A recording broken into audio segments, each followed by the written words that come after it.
16 मई 2026 का दिन मकर राशि वालों के लिए बेहद खास रहने वाला है, क्योंकि 16 मई 2026 को है शनिचरी अमावस्या और आपके राशि का स्वामी भी शनि है। तो अगर आपके कार्यों में बार बार रुकावट आ रही है, पति पत्नी के संबंध बिगड़ गए हैं, आपको एजुकेशन लाइन में इस समय कार्य नहीं बन रहे हैं या नौकरी में ट्रांसफर नहीं हो पा रहा है, तो यह शनिचरी अमावस्या के दिन यह 3 उपाय जरूर करना, क्योंकि शनि की 7.5 तो नहीं है लेकिन आपकी राशि का स्वामी है। तो अगर आप अपनी राशि के स्वामी के लिए इस दिन कुछ खास उपाय करते हैं तो वो है आपके लिए अधिक बल देंगे और आपकी हर एक विश को पूरा करवाएंगे। मैं निश्चित गारंटी के साथ कह सकता हूं, क्योंकि कुंडली में देखा जाए तो शनि आपके 3rd हाउस में बैठे हैं और 3rd हाउस की दृष्टि, 7वीं दृष्टि सीधे सीधा आपके भाग्य पर पड़ रही है। भाग्य का सपोर्ट अगर नहीं मिल रहा है, मैं उसी लिए कह रहा हूं, पति पत्नी का सपोर्ट नहीं मिल रहा है, लव लाइफ में बड़ी अड़चने आ रही हैं, नौकरी में दिक्कतें आ रही हैं, कोई कार्य नहीं हो रहा है, तो इस दिन 16 मई 2026 का दिन आपके लिए एक वरदान साबित हो सकता है, आपके लिए रामबाण साबित हो सकता है। जी हाँ दोस्तों, आइए जानते हैं कि आपकी कुंडली में मंगल, सूर्य, बुध और शुक्र गुरु और राहु की पोजीशन 16 मई तक कैसी बन रही है और 16 मई के दिन कौन से वो खास 3 शनिदेव के लिए उपाय करना चाहिए जिससे आपकी हर एक रुकावट का अंत हो जाए और शनि की कृपा आप पर बरसने लगे। तो जानने से पहले मैं अपना इंट्रोडक्शन दे दूं। मैं हूं पंडित आर के पाठक और आप देख रहे हैं अपना ही YouTube channel all is well राशिफल। दोस्तों लाइक और सब्सक्राइब भी कर लिया करें एक दक्षिणा के रूप में। चलिए शुरुआत करते हैं। तो देखो, आपका लगन का स्वामी कौन है? लगन का स्वामी हो गया शनि। ठीक है, शनि यहां बैठे हैं पराक्रम में। देखो, शनि को 2 प्रॉपर रूप से राशियां प्राप्त है, एक तो कुंभ राशि और एक मकर राशि। ये दो राशियों के स्वामी शनि देव ही है। और 16 मई 2026 को है शनि जयंती, शनि महोत्सव, क्योंकि शनि का जन्म शनिचरी अमावस्या के दिन हुआ था। उसी दिन से अगर जो भी व्यक्ति, अगर कोई पीड़ा चल रही हो, मानसिक तनाव चल रहा हो, संतान सुख की प्राप्ति नहीं हो रही है, तो शनिचरी अमावस्या के दिन विशेषकर खास उपाय करने से लाभ मिलता है। देखिए, शनिचरी अमावस्या का दिन बेहद खास इसलिए है क्योंकि अमावस्या आपके पितरों से भी कनेक्टिविटी रखती है। ठीक है, तो इस दिन और भी खास हो जाता है। तो पहले हम ग्रहों की प्लेसमेंट समझ लेते हैं, आपके लिए ये कैसी रहने वाली है। देखिए, राहु आपके धन भाव में बैठा है, तो भाई साहब धन तो बहुत आ रहा है लेकिन आप खर्च नहीं कर रहे हैं उसका। पैसा तो आने के स्रोत बन रहे हैं, चाहे वो ऑफलाइन से हो चाहे वो ऑनलाइन से हो। ठीक है, धन के स्रोत बन रहे हैं, धीमे ही सही आ रहा है। दूसरा देखें तो शनि आपके जो है 3rd हाउस में पराक्रम भाव में बैठे हैं, तो भाई बहन और कुटुंब परिवार में थोड़े मतभेद बन सकते हैं। ठीक है, कुटुंब परिवार में आपके मतभेद बनने का कारण शनि का ही बन सकता है। पति पत्नी में संबंधों में भी खिन्नता के संकेत शनि दे सकते हैं, जो कि शनि आपके पराक्रम में, शनि जहां पर भी बैठे हों उनका काम ही यही है कि वहां न्याय करना, वहां अपने न्याय पर काम करना, ये शनि करते ही करते हैं। तो दोस्तों, आपके शनि पराक्रम में बैठे हैं, सबसे महत्वपूर्ण योग बन रहा है आपकी कुंडली के सुख भाव में। देखिए, सुख भाव में ये ग्रह बहुत ही जबरदस्त आपको लाभ दिला रहे हैं, क्योंकि मंगल सूर्य के साथ में है। मंगल यहां अपने ही घर के स्वामी बन गए और प्रॉपर रूप से देखा जाए तो इस घर के ही स्वामी भी हैं।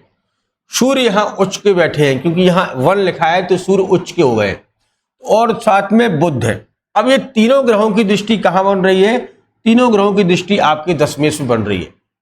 और जब भी जिसकी कुंडली में सूर्य या तो लगन को टच कर रहा हो, इनकी 7वें घर में बैठा हो, या कुंडली के 10वें हाउस में बैठा हो सूर्य, ठीक है, सूर्य या तो 4th हाउस में बैठा हो, केंद्र के ये 4 ग्रहों में बैठा हो, ऐसा व्यक्ति खाली नहीं रहेगा, या तो जॉब करेगा या बहुत अच्छा व्यापार करेगा।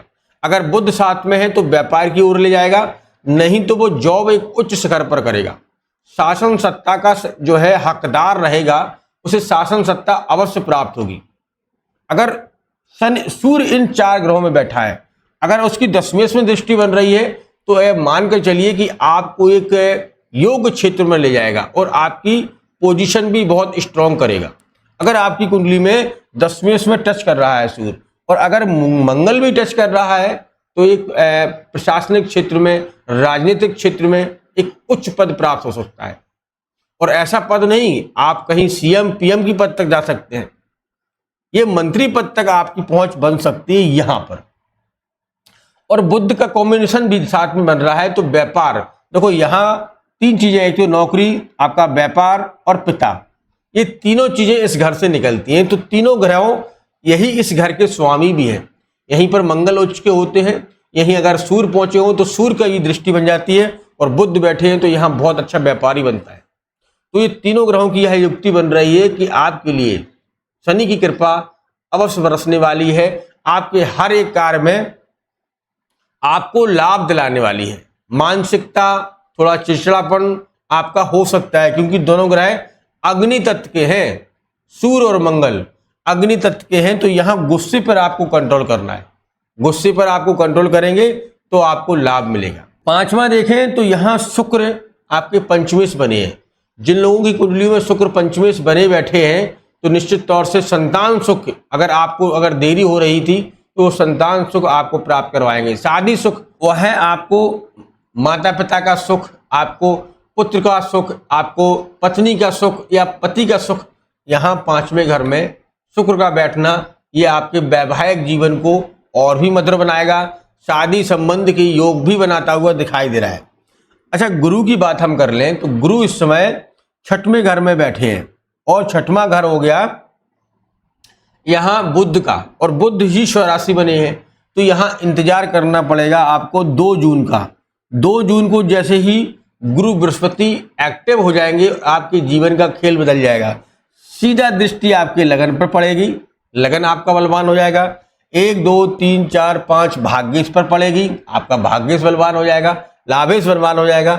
और जो है शनि पर दृष्टि बनने से यहाँ शनि न्यूट्रल हो जाएगी। तो ये तीनों चीजें आपके 2 जून तक आपको बड़े ही लाभ के संकेत देते हुए दिखाई दे रही है। दोस्तों, अब हम कुछ उपाय के बारे में बात कर लें जो शनिवार के दिन, यानी कि शनिचरी अमावस्या के दिन आपको विशेष करना है। अगर आपने ये उपाय कर लिए तो निश्चित तौर से भगवान शनि की कृपा आपके हर एक कार्य अवश्य बनाएगी।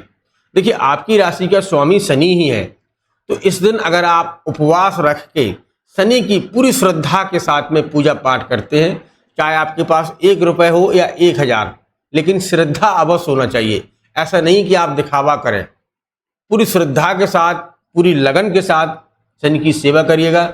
शनि के मंदिर जाइएगा, वहीं बैठकर शनि चालीसा का पाठ करिएगा, हनुमान चालीसा का भी पाठ आप कर सकते हैं साथ में, दोनों चीज़ें करिएगा। साथ में आप इस दिन खिचड़ी का दान करवाइएगा। खिचड़ी आप घर से बनाकर ले जा सकते हैं या मंदिर में ही बनवा सकते हैं या बनवा के ला सकते हैं। उनका दान करने से शनि अति प्रसन्न होते हैं। तीसरा, आप इस दिन जो है छायादान अवश्य करें। छायादान लोहे की कटोरी में, अब लोहे की कटोरी बहुत से लोगों के घर में नहीं होगी, तो लोहे की कढ़ाई में अपना चेहरा देखकर उसका दान करें। चौथा और अंतिम सबसे महत्वपूर्ण, इस दिन आप ये चीज जरूर करिएगा। इस दिन आपको एक लोहे की कील, काला कपड़ा और उड़द की दाल शनि मंदिर में अवश्य दान करना है। इन चीजों को दान करने से शनि की कृपा आप पर अवश्य बरसेगी और आपकी हर एक विश अवश्य पूरी होगी। भगवान आपको हर एक क्षेत्र में कामयाबी दिलाएगा, क्योंकि शनि आपकी राशि का स्वामी है, इसीलिए यह काम करना आपके लिए बहुत बहुत लाभकारी होगा। दोस्तों, अब मैं अपनी वाणी को यहीं विराम देता हूं। मिलता हूं बहुत जल्दी एक नेक्स्ट वीडियो के साथ। तब तक आप अपना ख्याल रखें, सुरक्षित रहें। धन्यवाद। जय श्री राम, जय श्री राम।